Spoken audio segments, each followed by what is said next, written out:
ಮೊದಲನೇದಾಗಿ ಶಿಕ್ಷಣದ ವಿಚಾರಕ್ಕೆ ಬರುವಂಥದ್ದಾದರೆ ಈ ತಿಂಗಳು ವಿದ್ಯಾರ್ಥಿಗಳಿಗೆ ಅತ್ಯುತ್ತಮವಾದಂತಹ ಫಲ ಇದೆ ಅಂತಲೇ ಹೇಳ್ಬೋದು.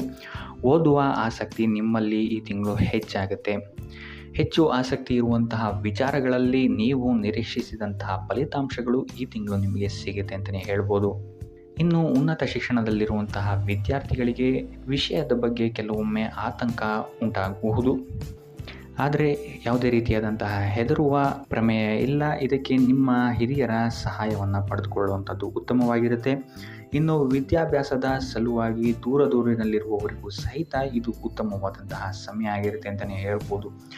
ಒಟ್ಟಾರೆಯಾಗಿ ವಿದ್ಯಾರ್ಥಿಗಳಿಗೆ ಈ ಇಡೀ ತಿಂಗಳು ಸಕಾರಾತ್ಮಕವಾದಂತಹ ಫಲಗಳೇ ಹೆಚ್ಚಾಗಿ ಸಿಗುತ್ತೆ ಅಂತಲೇ ಹೇಳ್ಬೋದು.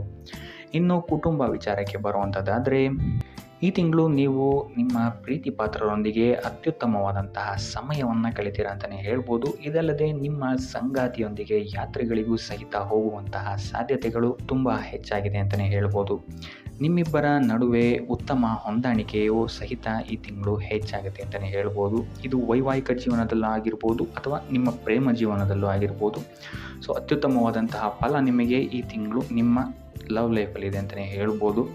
ಆದರೆ ನಿಮ್ಮ ಪ್ರೀತಿ ಪಾತ್ರರೊಂದಿಗೆ ವ್ಯವಹರಿಸಬೇಕಾದ್ರೆ ಯಾವುದೇ ರೀತಿಯಾದಂತಹ ಅಹಂಕಾರದಿಂದ ಆಗಲಿ ಅಥವಾ ದರ್ಪದಿಂದಾಗಲಿ ಅವರನ್ನು ವ್ಯವಹರಿಸೋಕ್ಕೆ ಹೋಗಬೇಡಿ. ಆದಷ್ಟು ವಿನಯದಿಂದಿರುವಂಥದ್ದು ನಿಮಗಿಲ್ಲಿ ಉತ್ತಮವಾಗಿರುತ್ತೆ.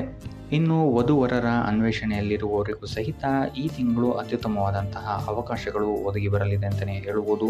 ಇನ್ನು ಇದಲ್ಲದೆ ಕುಟುಂಬದ ಸದಸ್ಯರೊಂದಿಗೆ ಸಮಸ್ಯೆಗಳನ್ನು ಬಗೆಹರಿಸಿಕೊಳ್ಳಲು ಸಹಿತ ಇದು ಸಕಾಲ ಆಗಿರುತ್ತೆ ಅಂತಲೇ ಹೇಳ್ಬೋದು. ಕುಟುಂಬದವರ ಜೊತೆ ಈ ತಿಂಗಳು ನೀವು ಅತ್ಯುತ್ತಮವಾದಂತಹ ಬಾಂಧವ್ಯವನ್ನು ಹೊಂದ್ತೀರಾ ಅಂತಲೇ ಹೇಳ್ಬೋದು. ಅವ್ರ ಜೊತೆ ಆಚೆಗಡೆ ತಿರುಗಾಡೋಕ್ಕೆ ಹೋಗುವಂತಹ ಪ್ಲ್ಯಾನ್ಸ್ಗಳನ್ನು ಸಹಿತ ಈ ತಿಂಗಳು ನೀವು ಮಾಡಬಹುದಾದಂತಹ ಸಾಧ್ಯತೆಗಳು ಹೆಚ್ಚಾಗಿದೆ ಅಂತಲೇ ಹೇಳ್ಬೋದು. ಇನ್ನು ಇದಲ್ಲದೆ ಸಂತಾನದಿಂದ ಸಹಿತ ನಿಮಗೆ ಈ ತಿಂಗಳು ಉತ್ತಮವಾದಂತಹ ಶುಭ ಸುದ್ದಿಗಳು ಸಿಗುತ್ತೆ ಅಂತಲೇ ಹೇಳ್ಬೋದು. ಇನ್ನು ಒಡಹುಟ್ಟಿದವರು ಆಸ್ತಿ ವಿಚಾರವಾಗಿ ನಿಮ್ಮಲ್ಲಿ ಕೆಲವೊಂದು ಸಲಹೆ ಮತ್ತು ಸಹಕಾರವನ್ನು ಕೇಳ್ಬೋದು. ಮತ್ತು ನಿಮ್ಮ ತಂದೆ ತಾಯಿಯವರ ಆರೋಗ್ಯದ ಬಗ್ಗೆ ಈ ತಿಂಗಳು ಸ್ವಲ್ಪ ಎಚ್ಚರಿಕೆಯನ್ನು ವಹಿಸುವಂಥದ್ದು ಉತ್ತಮವಾಗಿರುತ್ತೆ ಅಂತಲೇ ಹೇಳ್ಬೋದು. ಒಟ್ಟಾರೆಯಾಗಿ ಕುಟುಂಬದ ವಿಚಾರದಲ್ಲಿ ಈ ತಿಂಗಳು ನಿಮಗೆ ಉತ್ತಮವಾದಂತಹ ಫಲಗಳಿದೆ ಅಂತಲೇ ಹೇಳ್ಬೋದು. ಇನ್ನು ಆರೋಗ್ಯ ವಿಚಾರಕ್ಕೆ ಬರುವಂಥದ್ದಾದರೆ ಆರೋಗ್ಯ ವಿಚಾರದಲ್ಲೂ ಅಷ್ಟೇ ನಿಮಗೆ ಈ ತಿಂಗಳು ಅನುಕೂಲಕರವಾಗಿದೆ ಅಂತಲೇ ಹೇಳ್ಬೋದು. ಯಾವುದೇ ರೀತಿಯಾದಂತಹ ದೊಡ್ಡ ಸಮಸ್ಯೆಗಳಿಲ್ಲ ಅಂತಲೇ ಹೇಳ್ಬೋದು. ಆದರೆ ಬೆನ್ನು ಮತ್ತು ಗ್ಯಾಸ್ಟ್ರಿಕ್ಗೆ ಸಂಬಂಧಪಟ್ಟಂತಹ ಸಮಸ್ಯೆಗಳು ನಿಮಗೆ ಈ ತಿಂಗಳು ಸ್ವಲ್ಪ ಬಾಧಿಸ್ಬೋದು ಅಂತಲೇ ಹೇಳ್ಬೋದು. ಇದಲ್ಲದೆ ವಯೋವೃದ್ಧರಿಗೆ ರಕ್ತದೊತ್ತಡ ಮತ್ತು ಮಧುಮೇಹದಂತಹ ಕಾಯಿಲೆಗಳೇನಾದರೂ ಇದ್ದರೂ ಸಹಿತ ಸ್ವಲ್ಪ ಎಚ್ಚರಿಕೆ ವಹಿಸುವಂಥದ್ದು ಉತ್ತಮವಾಗಿರುತ್ತೆ. 3ನೇ ವಾರದ ನಂತರ ನಿಮ್ಮ ಆರೋಗ್ಯದಲ್ಲಿ ಸ್ಥಿರತೆ ಕಾಣುತ್ತೆ ಅಂತಲೇ ಹೇಳ್ಬೋದು. ಉಳಿದಂತೆ ಮಕ್ಕಳು ಮತ್ತು ನಿಮ್ಮ ಸಂಗಾತಿಯವರ ಆರೋಗ್ಯದಲ್ಲೂ ಸಹಿತ ಯಾವುದೇ ರೀತಿಯಾದಂತಹ ದೊಡ್ಡ ಸಮಸ್ಯೆಗಳಿಲ್ಲ ಅಂತಲೇ ಹೇಳ್ಬೋದು. ಒಟ್ಟಾರೆಯಾಗಿ ಈ ತಿಂಗಳು ನಿಮ್ಮ ಆರೋಗ್ಯದ ವಿಚಾರದಲ್ಲೂ ಸ್ಥಿರತೆ ಕಾಣುತ್ತೆ ಅಂತಲೇ ಹೇಳ್ಬೋದು. ಇನ್ನು ವೃತ್ತಿ ಜೀವನಕ್ಕೆ ಬರುವಂಥದ್ದಾದರೆ ವೃತ್ತಿ ಜೀವನದಲ್ಲಿ ಈ ತಿಂಗಳು ನಿಮಗೆ ಮಿಶ್ರ ಫಲ ಅಂತಲೇ ಹೇಳ್ಬೋದು. ಕೆಲವೊಂದು ಅಡೆತಡೆಗಳು ಬಂದರೂ ಕೂಡ ಆರ್ಥಿಕವಾಗಿ ಈ ತಿಂಗಳು ನೀವು ಉತ್ತಮವಾದಂತಹ ಲಾಭವನ್ನು ಗಳಿಸ್ತೀರಾ ಅಂತಲೇ ಹೇಳ್ಬೋದು. ನಿಮ್ಮ ಕೆಲಸದಲ್ಲಿ ಕೆಲವೊಂದು ಬದಲಾವಣೆಗಳು ಹೆಚ್ಚಳಗಳು ಕಂಡು ಬರಬಹುದು. ನಿಮ್ಮ ಮೇಲಾಧಿಕಾರಿಗಳು ಅಥವಾ ಸಹವರ್ತಿಗಳೊಂದಿಗೆ ಕೆಲವು ತಪ್ಪು ಗ್ರಹಿಕೆಗಳು ಸಹಿತ ಕಂಡು ಬರಬಹುದು.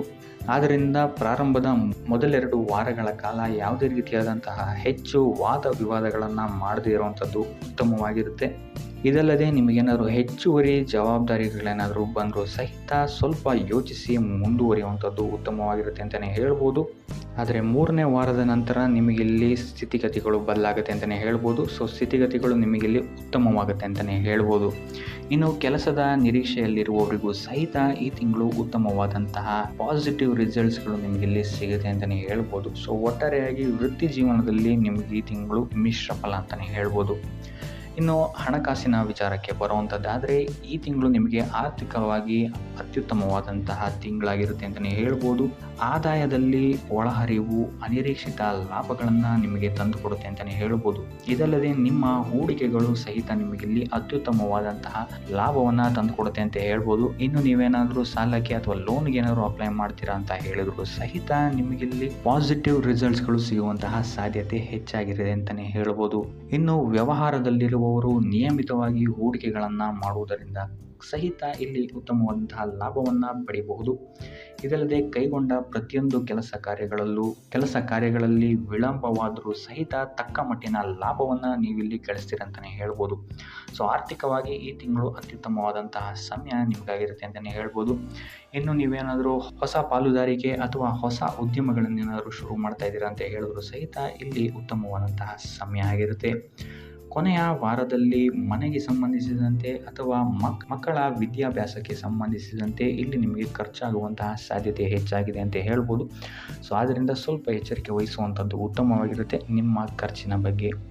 ಇನ್ನು ಉಪಾಯ ವಿಚಾರಕ್ಕೆ ಬರುವಂಥದ್ದಾದರೆ ಗುರುವಾರಗಳಂದು ರಾಘವೇಂದ್ರ ಸ್ವಾಮಿಯ ಮಠಕ್ಕೆ ಹೋಗುವಂಥದ್ದು, ಸಿಹಿಯನ್ನು ಹಂಚುವಂಥದ್ದು ನಿಮಗಿಲ್ಲಿ ನಿಮ್ಮ ಕೆಲಸ ಕಾರ್ಯಗಳಲ್ಲಿರುವಂತಹ ವಿಘ್ನಗಳನ್ನು ದೂರ ಮಾಡೋಕ್ಕೆ ನಿಮಗಿಲ್ಲಿ ಸಹಕಾರಿಯಾಗುತ್ತೆ ಅಂತ ಹೇಳ್ಬೋದು. ಸೊ ಇದಾಗಿತ್ತು ಈ ತಿಂಗಳ ನಿಮ್ಮ ರಾಶಿಯ ಭವಿಷ್ಯ.